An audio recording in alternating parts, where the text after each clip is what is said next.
नमस्कार, आदाब, सत श्री अकाल। वेलकम है आप सभी लोगों का। हेलो एवरीवन, कैसे हो आप सभी। Free online classes and active गुड़िया के चैनल में मैं गुड़िया केसी एक बार फिर से तहे दिल से आप सभी लोगों का स्वागत करती हूँ, आप सभी लोगों का अभिनंदन करती हूँ। गाइस, हम जो पढ़ रहे हैं वो आपकी इंग्लिश की क्लास है। तो इंग्लिश की क्लास में जो हम पढ़ रहे थे वो आपका इंग्लिश स्पोकन था। इंग्लिश स्पोकन में प्रेजेंट इंडेफिनिट पढ़ रहे थे। नियर अबाउट प्रेजेंट इंडेफिनिट से जितने भी कंटेंट होते हैं वो मैंने पढ़ा दिया है। आज लास्ट क्लास है प्रेजेंट इंडेफिनिट का स्पोकन में। कल से हम पढ़ेंगे प्रेजेंट इंडेफिनिट का ग्रामर, क्योंकि ग्रामर में ही हिंदी का यूज नहीं किया जाता है। ठीक है, जैसे कि आप देखते हो जब भी आप इंग्लिश ग्रामर का पेपर दोगे या इंग्लिश का पेपर दिए होगे तो आपने एक चीज देखा होगा, कभी भी इंग्लिश के पेपर में हिंदी आता नहीं है। ठीक है, इंग्लिश का पेपर हमेशा इंग्लिश में ही आएगा, उसमें हिंदी का नामो निशान नहीं होता है। राइट, तो आज जो हम इंग्लिश स्पोकन की क्लास में पढ़ने वाले हैं वो सबसे लास्ट चल रहा है, जिसमें हम सीखेंगे each of, either of, neither of, none of और वन ऑफ के बारे में। ठीक है, तो जैसे इंग्लिश की क्लास में सबसे पहले हम बात करेंगे ईच ऑफ की। बहुत अपने अक्सर देखा होगा, जब भी चाहे पेपर की बात करो चाहे किसी बात कर लो, पेपर वगैरह में अक्सर ये क्वेश्चन आते हैं। जैसे आपका हो गया ईच ऑफ, ठीक है। एक आपका होता है आइदर ऑफ, एक होता है आपका नाइदर ऑफ, एक आपका होता है नन ऑफ और एक होता है आपका वन ऑफ। ये 5 वर्ड हैं। ये वर्ड आपने जरूर कहीं ना कहीं देखे होंगे। तो सबसे पहले जरूरी है इन सब का अर्थ तो जान लो, तभी तो आप इसका सेंटेंस का अर्थ निकाल के क्वेश्चन करोगे, है ना। तो ईच ऑफ होता है, आइदर ऑफ होता है, नाइदर ऑफ होता है, नन ऑफ होता है और वन ऑफ होता है। क्या होता है इसका अर्थ, ठीक है। यह जो आपका आइदर ऑफ है या ईच ऑफ है या नाइदर ऑफ है या आपका नन ऑफ है, ये सब आपका सब्जेक्ट के रूप में होता है। ठीक है, आप देखोगे जब भी सेंटेंस में तो ये आपका सब्जेक्ट के रूप में ही रहेगा। ये आपका सिंगुलर सब्जेक्ट होता है। कैसा सब्जेक्ट होता है, तो ये आपका सिंगुलर सब्जेक्ट होता है। बात करते हैं ईच ऑफ की, तो ईच ऑफ मतलब होता है में से प्रत्येक, में से प्रत्येक, यानी प्रत्येक में से किसी एक, हर एक की बात की जाए, ईच यानी प्रत्येक की। ठीक है, प्रत्येक की बात की जाए तो उसके लिए किसका यूज करते हैं, ईच ऑफ की। ठीक है, फिर आता है आइदर ऑफ। आइदर ऑफ मतलब होता है दो में से एक, दो में से एक। आपके सामने 2 पर्सन है, उसमें से किसी एक की बात की जाए तो उसके लिए हम किसका यूज करते हैं, आइदर ऑफ। ठीक है, आइदर ऑफ मतलब क्या होता है, 2 में से एक। फिर आपका आता है नाइदर ऑफ। क्या होता है नाइदर ऑफ, नाइदर ऑफ मतलब होता है 2 में से एक भी नहीं। ठीक है, 2 में से 2 पर्सन की बात हो रही है और उसमें से एक भी नहीं, 2 में से एक भी नहीं। ठीक है, फिर आपका आता है नन ऑफ। नन मतलब क्या होता है, बिल्कुल नील बटा सन्नाटा, यानी कि नील। नॉन ऑफ का मतलब होता है में से कोई भी नहीं। ठीक है, कोई भी नहीं, चाहे जितने भी होंगे में से, चाहे जितने पर्सन होंगे उसमें से एक भी नहीं, यानी कोई भी नहीं, कोई भी नहीं। इसके बाद क्या दिया है, नन, वन ऑफ। वन मतलब होता है में से एक, जितने हैं उसमें से किसी एक की बात की जाती है तो। ठीक है, ये आपका सब्जेक्ट के रूप में होता है। ठीक, सबसे पहले इसका अर्थ जान लो, याद कर लो कौन कौन से होते हैं। एक होता है ईच ऑफ, एक होता है आइदर ऑफ, एक होता है नाइदर ऑफ, एक होता है नन ऑफ और एक होता है वन ऑफ।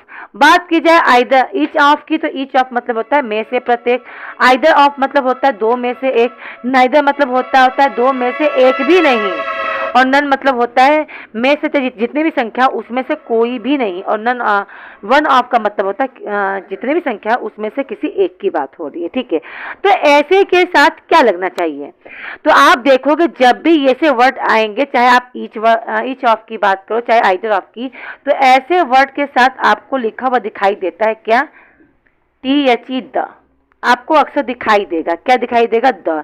अगर द नहीं होगा तो यहाँ पे आपको लिखा हुआ दिखाई देगा पजेसिव, पजेसिव एडजेक्टिव, या तो पजेसिव एडजेक्टिव होगा या तो आपका द लिखा रहेगा। इसके साथ आपको देखोगे हमेशा प्लूरल नाउन लिखा रहता है, प्लूरल नाउन। तो इसके साथ लगने वाला हेल्पिंग वर्ब कैसा होगा, तो इसके साथ जो हेल्पिंग वर्ब लिखा रहेगा वो आपका रहेगा सिंगुलर वर्ब, ठीक है, याद रखना इसमें सिंगुलर हेल्पिंग वर्ब का ही यूज होगा, ठीक है।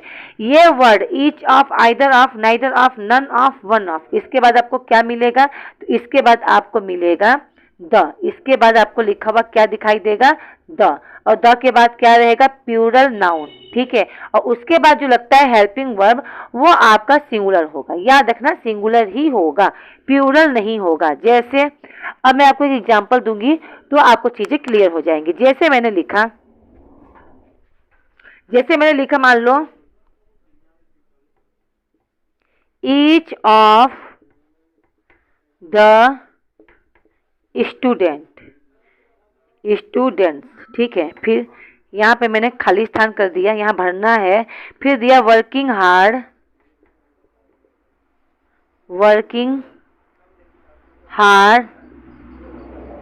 दीज, ठीक है। अब यहाँ पे यूज करना है या तो इज या तो आर, तो बताओ क्या यूज करोगे आप, ठीक है। अब ऐसे वर्ड के साथ आप क्या यूज करोगे, इज या आर, ध्यान से देखना, ईच ऑफ दिया हुआ है, ठीक है, ईच ऑफ दिया हुआ है, तो ईच ऑफ क्या है आपका, ईच ऑफ आपका सब्जेक्ट है, सिंगुलर सब्जेक्ट, ठीक है। इसके बाद किसका यूज किया गया है, द का, देखो ध्यान से, किसका यूज किया गया है, द का। द के बाद क्या है, प्लूरल नाउन में क्या है आपका, स्टूडेंट, ठीक है। तो सिंगुलर हेल्पिंग वर्ब का यूज, यानी यहाँ पे यूज होगा आपका इज का, क्लियर है, किसका यूज होगा, इज का, ठीक है।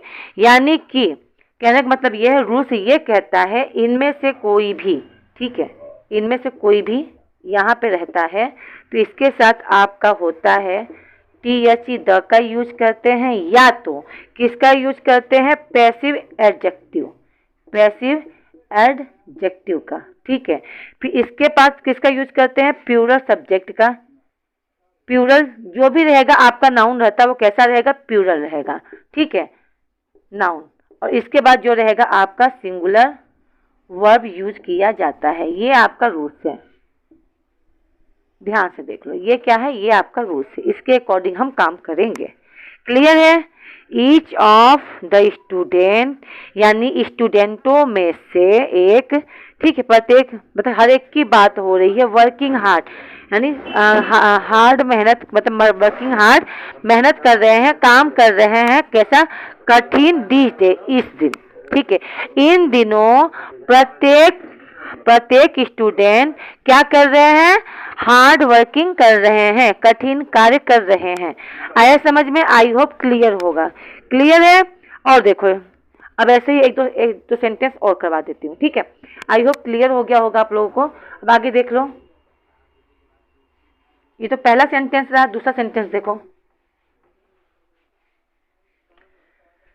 दूसरा स्टूडेंट है,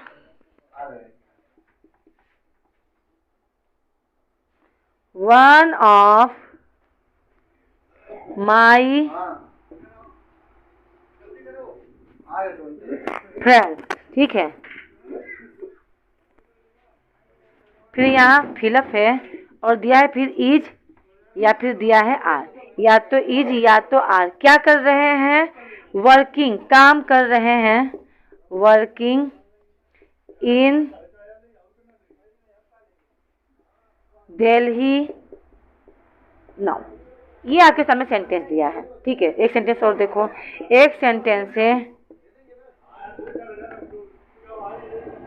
नाइदर ऑफ द गर्ल्स, फिर डैश है, फिर दिया है कंपटीशन वर्क, कंप्लीट,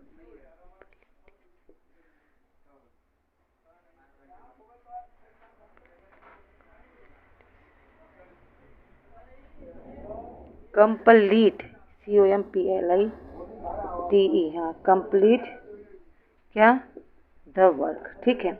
ये आपके सामने दो सेंटेंस है और यहाँ पे दिया है आपका हैज और फिर दिया है हैव, बताओ इसमें से क्या होगा। एक क्वेश्चन और देखो, ये दो हुआ, एक क्वेश्चन और दे रही हूँ, तीन दे रही हूँ और आपको सोच समझ के इसका आंसर देना है। One of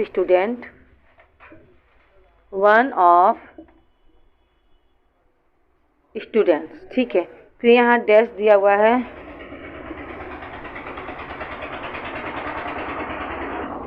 making a noise. ठीक है, मैं हट जा रही हूँ तो आप देख लो। ठीक है, ओके। अच्छा, यहाँ पे तो मैंने हेल्पिंग वर्ब दिया ही नहीं, इज या आर। ठीक है, चलो ये आपके सामने 3 सेंटेंस दिए हैं मैंने। ठीक, कितने सेंटेंस दिए हैं? 3 सेंटेंस है आपके सामने। और अब इसका क्या करना है? अब इसे सॉल्व करना है। ठीक है, मान लो सपोज ये आपका टेस्ट ही हो रहा है, तो आप इसमें क्या भरोगे? पहला देखो, सबसे ऊपर वाला क्या लिखा है? वन ऑफ स्टूडेंट, फिर डैश दिया है मेकिंग ए नॉइस, यानी इसका मतलब यह हुआ वन ऑफ स्टूडेंट यानी स्टूडेंटों में से, यानी विद्यार्थियों में से। वन मतलब क्या होता है? एक। ठीक है, तो यहाँ पे जो हेल्पिंग वर्ब रहेगा किसके अकॉर्डिंग लेके चलोगे? स्टूडेंटों में से, मतलब विद्यार्थियों में से कोई एक, तो इसमें वन के हिसाब से चलेगा। ठीक है, तो यहाँ हेल्पिंग वर्ब होगा इज। विद्यार्थियों में से कौन? विद्यार्थियों में से एक शॉर्ट कर रहा है। One of the student, students माने विद्यार्थी होता है, वन मतलब कोई एक। ठीक है, विद्यार्थियों में से कोई एक स्टूडेंट जो है, एक विद्यार्थी जो है, मेकिंग ए नॉइस, क्या कर रहा है? शोर मचा रहा है। ठीक है, आगे है, फिर क्या है? वन ऑफ माई फ्रेंड्स, दोस्तों में से एक दोस्त क्या कर रहा है? Working in Delhi now. ठीक है, मेरे दोस्तों में से, ठीक है, मेरे दोस्तों में से एक अब दिल्ली में काम कर रहा है। कहाँ काम कर रहा है? दिल्ली में। तो क्या होगा यहाँ पे? वन के हिसाब से चलेगा। यहाँ सब्जेक्ट सिंगुलर है। ठीक है, तो यहाँ पे होगा इज। कभी भी ये फ्रेंड्स को देख के आर मत लगा देना कि बात हो रही है फ्रेंडों की। ठीक है, याद रखना। ठीक है, फिर इसके बाद दिया है नाइदर ऑफ द गर्ल्स। ठीक है, neither of the girls, girls के अकॉर्डिंग नहीं चलेगा, नाइदर के अकॉर्डिंग चलेगा। यहाँ पे हैज नहीं हो, यहाँ पे हैव नहीं बल्कि हैज होगा। ठीक है, neither of the girls complete the work. ठीक है, दोनों लड़कियों में से, नाइदर का मतलब क्या होता है? नाइदर मतलब होता है दो में से किसी एक की बात हो रही है ना, दो में से किसी एक की बात हो रही है, नहीं हो रही। ठीक है, तो दोनों लड़कियों में से एक भी काम नहीं कर रही है। कोई ऑफिस है, उसमें नाइदर ऑफ द गर्ल्स, उन दो लड़कियों में से कोई एक भी लड़की क्या नहीं कर रही? कंप्लीट द वर्क, काम नहीं कर रही है। क्या नहीं कर रही है? वर्क नहीं कर रही है। इसलिए यहाँ से हो जाएगा कंप्लीटेड होगा, सॉरी हैज लगा है ना, कंप्लीटेड द वर्क, काम नहीं किया है। ठीक है, दोनों लड़कियों में से किसी एक ने भी काम नहीं किया है। तो आई होप यहाँ चीज आपको क्लियर हो गई होगी स्पोकन में। जब भी either of, each of, neither of, none of या वन ऑफ, याद रखना ये 5 ही वर्ड है, 5 से हट के कुछ भी नहीं है, बस 5 ही है। इतना चीज याद रखना, बाकी सब हो जाएगा। क्या क्या? तो पहला है each of, either of, neither of, none of और वन ऑफ। ये 5 वर्ड ऐसे हैं जिसके साथ द का, और द के बाद किसका यूज होगा? तो आपका प्यूरल नाउन लगा रहेगा, और उसके बाद कैसा हेल्पिंग वर्ब यूज करोगे? तो सिंगुलर हेल्पिंग वर्ब का यूज करोगे। ये चीज अपने माइंड में सेट कर लो। ठीक है, आई होप आज की क्लास बिल्कुल क्लियर हो गई होगी। ये आपका ग्रामर में भी काम देगा और आपके स्पोकन में भी काम देगा। ठीक है, तो आई होप ये क्लास आपको क्लियर हो गई होगी। क्लास अगर अच्छी लगी हो तो क्लास को लाइक करना, क्लास को शेयर करना। अगर मेरे चैनल पर पहली बार हो तो सब्सक्राइब करना बिल्कुल ना भूलना। हो सके तो अपने दोस्तों को, फ्रेंडों को इस क्लास को शेयर करो। ठीक है, चलो मिलते हैं नेक्स्ट क्लास में नए नए टॉपिक के साथ, नई नई चीज़ों के साथ, इंग्लिश ग्रामर में। ठीक है, जो आपके हाई स्कूल में, इंटर में और आपके कॉम्पिटिशन में इंग्लिश में किस तरह से क्वेश्चन पूछे जाते हैं। ठीक है, मिलते हैं नेक्स्ट क्लास में। Okay, bye bye, see you, take care to all of you.